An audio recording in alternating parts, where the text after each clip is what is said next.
Hello, everyone. Welcome back to the Bucket Think Tank for the Life and Times of Scrooge McDuck, Part 8, The King of the Klondike. So, Part 8 is sort of, I think, the biggest, young Scrooge story, especially the Scrooge story, before actually becoming rich. This is actually the story where we'll see if he really can make it. And, of course, for those of us who know Scrooge McDuck, we know this has already happened. But the Klondike is sort of a really important story for the Scrooge mythos. We first hear about it from a larger Scrooge perspective in the Carl Barks story Back to the Klondike, where Scrooge retells or tells us for the first time the story of his time in the Klondike during the Gold Rush. The meeting of Glitter and Goldie, who I think we may have to do a separate video on just because of how big her character is. And, of course, for those of you who remember the original DuckTales cartoon, Back to the Klondike was also an episode. And that episode sort of ties in pretty well, I think, to the original Carl Barks comic to an extent. The thing is, both those stories are more about Goldie than about Scrooge. And here we have The King of the Klondike, which is the story of how Scrooge gets to the story of Back to the Klondike, really. Everything about this story takes place before that one, and it's honestly a huge epic. And then, of course, we have the 2017 DuckTales, the Golden Lagoon of White Agony Creek. And honestly, outside of, again, we'll have to do a separate episode for Goldie, I think, but here in that one, it sort of undercuts it, because what's weird about Scrooge in the 2017 DuckTales is that we don't quite see when he gets rich. It's always he's on an adventure for new money, for new treasure, so he's already rich by that point. And of course, in the 87 DuckTales cartoon, Once Upon a Dime, we find also this story is it's relatively close to it. I know we haven't talked about that in a while because it's so inconsistent with this one, but Scrooge does get paid there too. So let's get into the story here. So, for 16 years by this point, Scrooge has traveled the globe seeking his fortune, and here he is in the Klondike. Get ready for it, because remember, if you recall last chapter, he saw, with the crystal that, hey, my destiny lies somewhere north, in the Klondike. So, he's coming here, he's gotten on a boat, he's been stoking the boilers for a whole 7,500 miles from Perth to get here. And here he is. And he arrives, and way to the hardware store, he bumps into a gentleman, or rather, he jumps over him, knocks his hat over. And this gentleman's like, "Your apology is not good enough.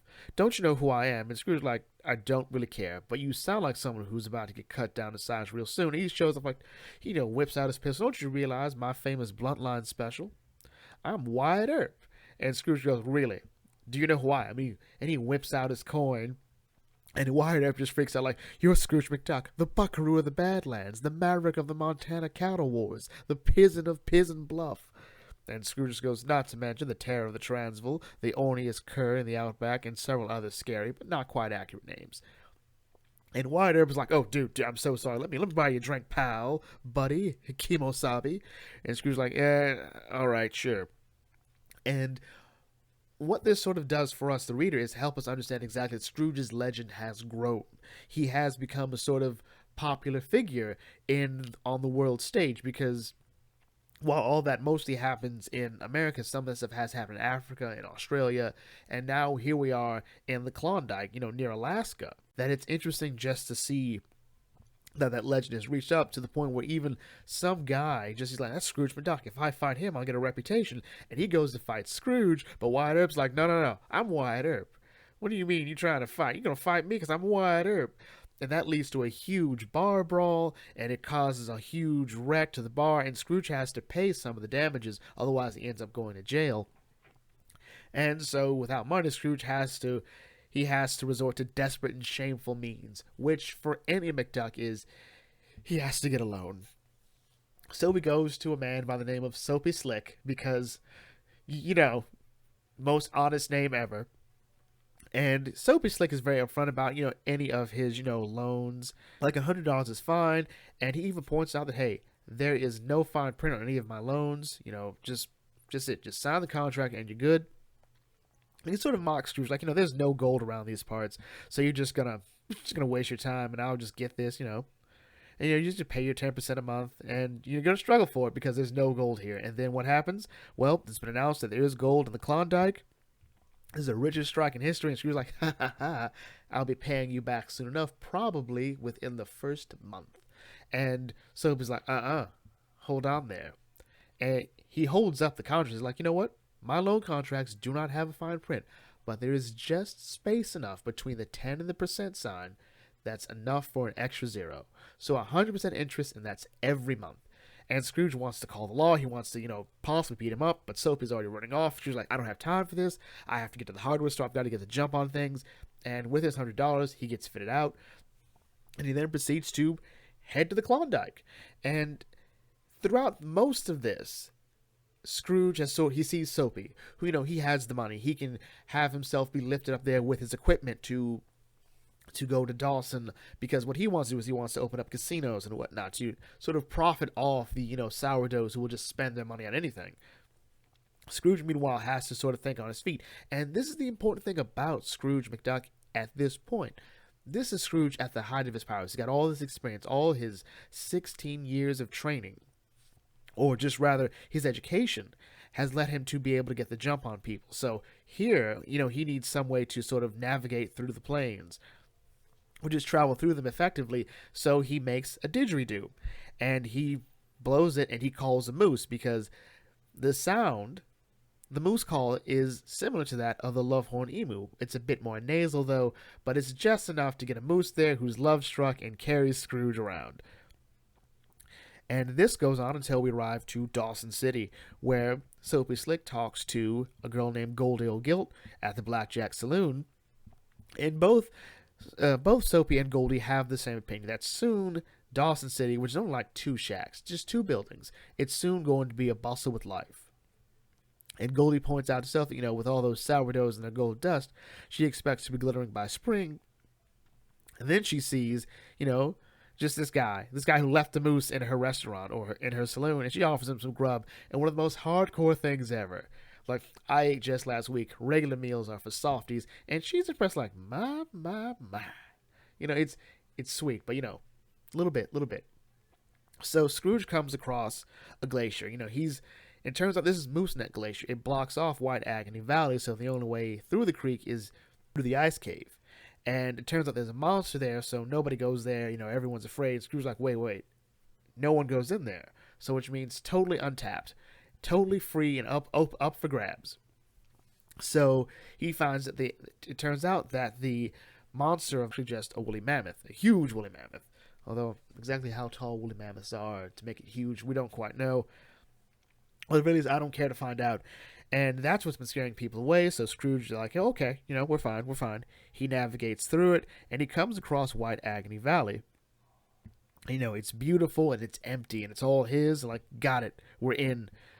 So the thing is, though, Scrooge doesn't quite know where to go from here.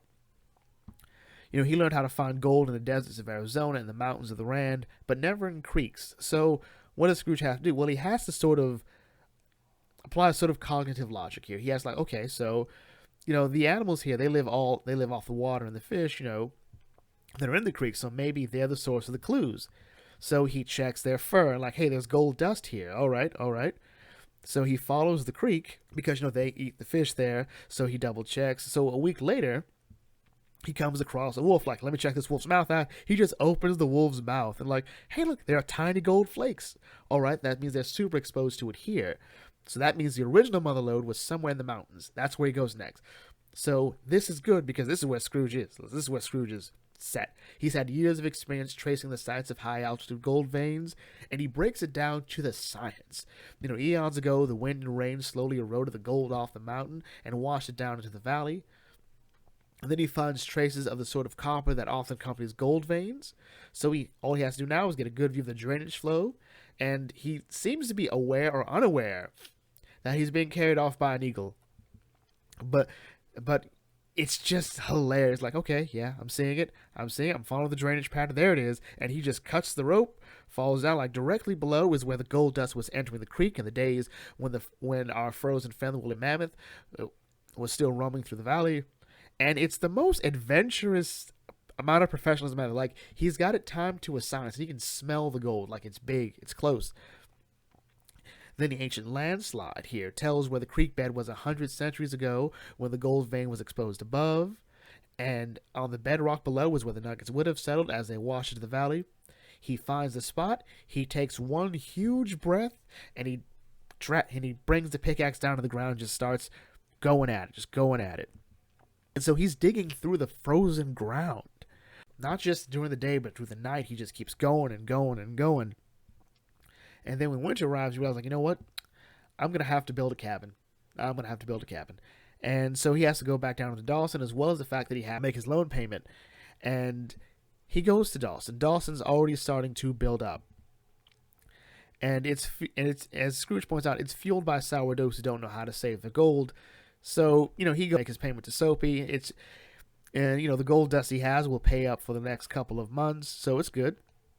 And Soapy asks if he's there filed a claim yet, and he's like, nope, He's not ready to file his claim yet because he knows what will happen. Once you file that claim, it becomes public knowledge, and you'll have claim jumpers at you for miles.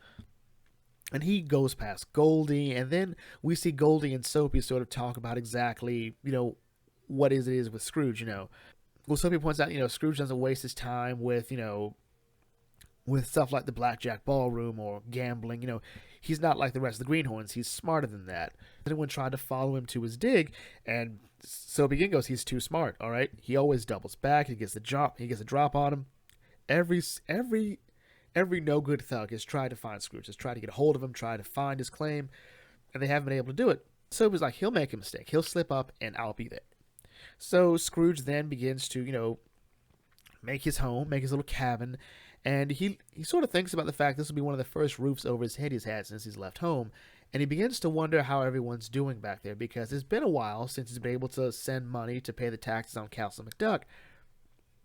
At this point, he just can't find the time, let alone the resources, to, send that money, because all of his money, whatever he has, either has to go to maintaining his house or his equipment or paying off Soapy. So then we get this really cool moment, or rather just sort of an interesting moment in Scrooge's mindset. Just one day, he's just, sitting outside, eating his breakfast, and just drinking his coffee. And nature just sort of takes him in a bit. And he starts to think, a man can face the world on his own terms here, enjoy the fruits of his own labor, live in a paradise of tranquility and beauty, and as soon as that thought's there, he just sort of pushes it away. It's sucker talk. And he talks about when he finds gold, he'll drain the creek with hydraulic mining, blast the mountains apart, and feed the trees to lumber mills. Progress, exploitation, money. It's an interesting little, I think, dichotomy with Scrooge at this point here, because he's sort of torn between, not even really torn, but he's sort of, I think, becoming a bit more jaded. And he's not quite seeing it. There's a part of him that does want to just sort of like, live here, live like this. End of the land tends to us, and, just settle down. But there's also the goal, the drive, the hunger. Sort of like the men who built America. He's hungry, and sometimes he'll waver a bit. But no, he wants the success. He wants the money. He wants to be rich, and he wants to work for it. So that's pretty much his mindset until the spring thaw comes, and things looking good for Scrooge because he's got his sluice, he's got his mining shaft. All he has to do now is file his claim. He's seen some gold. Looks promising. So he has to go into Dawson to file his claim properly and then pay off more of his loan to Soapy. And soon he'll be done with him. So he's got a good feeling. White Agony Creek may just be the end of his rainbow. So several days later, Scrooge arrives in Dawson, and Dawson has totally changed. If I had to compare it to anything, I would say compare all the best versions of Gotham City, because that's what Dawson feels like. So let's just really start up to here. So Scrooge is about to enter into the wildest, most lawless, just plain cussedest settlement in North America. He's also about to enter into legend. And then we get this really awesome full panel of Dawson, and Dawson looks insane. It looks crazy. There's people fighting in the streets, horses running into each other, dude getting mugged just walking down the street, a dude breaking the fourth wall and blowing us a raspberry. Scrooge is walking right through a sled dog team, chasing the dude on the sled. It's hilarious. There's a dog just getting drunk, and it's hilarious, and it's insane. There's a fire. There's at least 2 fires in the background. This is what Dawson City has become. And Dawson City also has a rather negative opinion of Scrooge. He's not one of them. He doesn't come here to have fun. He doesn't absorb the quote unquote culture. I think in a lot of ways they view him as thinking he's better than them. And people don't respond to that. It also goes back to what we saw in, The Invader of Copper Hill, that, rich people or people like Scrooge, they aren't going to be liked. We saw that with Teddy Roosevelt, a great man lead lonely lives. And Scrooge doesn't have time for it. He's like, someday he's going to hit it big and he will go into the blackjack ballroom and show them a thing or two. So he files out his claim, and he also got some letter from home. So he's getting ready. He's walking out. He does the, double back to distract people. And he's like, yeah, I'm good. And then he gets knocked out by Soapy Slick. So Scrooge then finds out that he's, on Soapy Slick's Riverboat Casino. And this is how Soapy operates. All right. So he's got a guy in the land office, and, he informed him, like, hey, Scrooge filed his claim, and he knew exactly which way he'd head out of town, and he doesn't need to jump his claim. If he has the papers all signed and sealed, it's totally legal for him to have it. And then he begins to undress Scrooge, publicly in front of everyone. The so-called buckaroo of the Badlands and Pizen of Pizen Bluff. It's just cheap pulp fiction, tall tales. This is no one. He's just an up-jump Scotsman who's far away from home and doesn't quite know what he's doing. And he goes a step further when he takes Scrooge's letters, like, let's read these letters. And there's a letter from his mother. And, he talks about how, it's been so long since you've written. We know you must be very busy. Don't worry. And she talks about how, Papa and the girls are, they're trying to find work to pay the tax on the castle because they've fallen behind. But she also wishes she could help, but she's felt so tired lately. And and she goes like, I know you'll find the pot of gold you seek and all our troubles will be over. Love, Mother. And they just keep breaking down into him, just laying into him. And then Soapy reads another one. And this is the moment. Like, uh-oh, this one's more recent. Uh-oh, bad news from home. And Soapy says it as he pats Scrooge on the head. You shouldn't be so mean to a poor little motherless lad. And the room just kind of stops. I wasn't quite sure if anyone felt like that was a bit too far. Like, dude, his mom died. Don't be that. Don't be that. But as Soapy says, like, let's just throw Scrooge into the river with an anchor and we'll be called it a day. And one of the guys like, Soapy, like, what? And we see Scrooge. He's done. He's done. At almost biblical level. His eyes has turned yellow. He has tapped into something. He brings his wrists together. And he brings the riverboat down. Or let's just go into exactly what most accounts say. Accounts vary widely as to exactly what transpired that day in Dawson City. Mental fatigue, some said. That's how they explained it later. Those smokestacks must have had weak spots in their bases. Both of them. It was a bit more difficult to explain what caused the concert grand piano to go sailing through the imported stained glass window. But it wasn't too hard to account for the fire. What else would one expect when a cast iron stove crashes through 3 bulkheads? Some said Slick's riverboat was demolished by a freak tidal wave from the Bering Sea, 1,200 miles downriver. The whole incident was probably exaggerated in the many retellings that followed, possibly didn't even actually happen at all. But this was the era of the birth of legends, and the non-stop life of Dawson paused that day to watch a new character enter the storybooks alongside Paul Bunyan and Pecos Bill. Scrooge McDuck, the king of the Klondike. And Scrooge drops Soapy off, he's got his claim papers, like, I'm done with you, I'm out, and I'll still pay the loan because you still have the note. And things are going good for Scrooge, but every now and then he gets some people who want to brave through the glacier to, get at his claim, and everyone's still afraid of him, though. So they're trying to go in without him seeing him. And Scrooge scares them all off. Even the bear's afraid of him. And he says, like, next one you no good varmints comes around again, I'll dash off your noggin with a big rock, and the rock is surprisingly heavy. It's like, wait. It can't be this heavy. No rock is that heavy unless it's gold. And if he goes and rinses it off, like, a nugget this big would make him the richest man in the Klondike. But Scrooge has a sort of introspective moment. If it is gold, that means the quest is finished. He'll be rich. Things will never be the same again. And he starts to wonder, will clean air smell any sweeter? Will sunny days be any brighter? Will starry nights hold any more wonder? Or will he lose it all? Does he really want to be rich? Yes, he does. And he dumps the rock into the water, and it's gold, solid gold, as big as a goose egg, as he calls it. And he just yells out the word, "I'm rich, rich, rich, rich," and the comic ends with it saying, "It's only the beginning." So that was King of the Klondike. And honestly, I love this story. I love it. It is big. It is colossal. It goes far off into the old era of myth. I think when we think of myth, we think of like Greek mythology, but the era of Paul Bunyan, Pecos Bill, you know, some of those people actually. Paul Bunyan, first of all, is ridiculously huge. He has a giant blue ox to be his friend too. I mean, come on, people. Pecos Bill. I think it was Pecos Bill who rode a tornado. Come on, that's American mythology. And now we have superheroes. Scrooge sort of fits in the middle of that, I think, because this story is very much in the line with that mythology. He blew his flute, and a huge moose comes and carried him through. He braved the giant glacier and fought the monster. He was undeterred by the monster. He opened wolves' mouths. He dug through the frozen tundra. You could honestly tell a battle like this in the style of like maybe old John Henry, and that would fit Scrooge to a T, I think. But what really makes the Klondike story work is that it is built up. We as the reader have been with Scrooge since he left Scotland at the age of 13, and we've seen him fail. We've seen him be just a hair too late on any of it. And now here we are. All the hard work has paid off, and he has now become a rich man. But with that in mind, we'll bring this video to a close here. If you're new to the Bucket Think Tank, feel free to like, comment, share, and subscribe. If you've read the King of the Klondike story, I'd love to hear your thoughts on it. If there's anything I think I might have missed, feel free to let me know that too, especially if we'll catch you all later. This is the Bucket Think Tank signing off. May your fandom serve you well.